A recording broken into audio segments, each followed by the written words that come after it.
Praise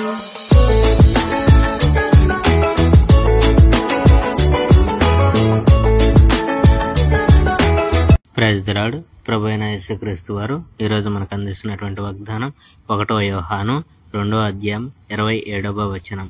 ఆయన వలన మీరు నొందిన అభిషేకము మీలో నిలిచిచున్నది. క్రీస్తు విరోధుల విషయంలో జాగ్రత్త. బిడ్డలారా, ఇది చివరి గడియ. క్రీస్తు విరోధులు రానున్నాడని మీరు విన్నారు. ఇప్పటికే క్రీస్తు విరోధులు చాలా మంది వచ్చారు. తద్వారా ఇది చివరి గడియ అని తెలిసింది.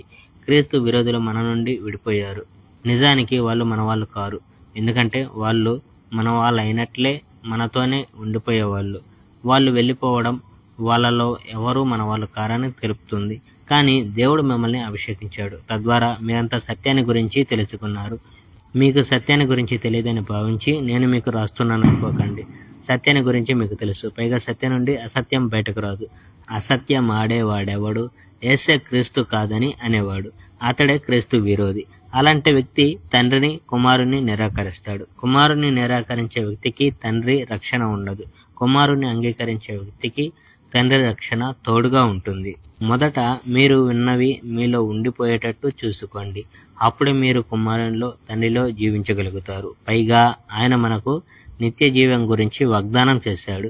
ఇవన్నీ మిమ్మల్ని తప్పుదారి పట్టించడానికి ప్రయత్నం చేస్తున్న వాళ్ళని గురించి రాస్తున్నాను.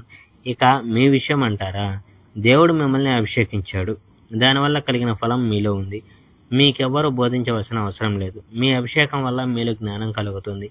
దేవుడు మీకు నిజంగా అభిషేకం ఇచ్చాడు. అది అసత్యం కాదు. ఆయన బోధించిన విధంగా ఆయనలో నివసించండి.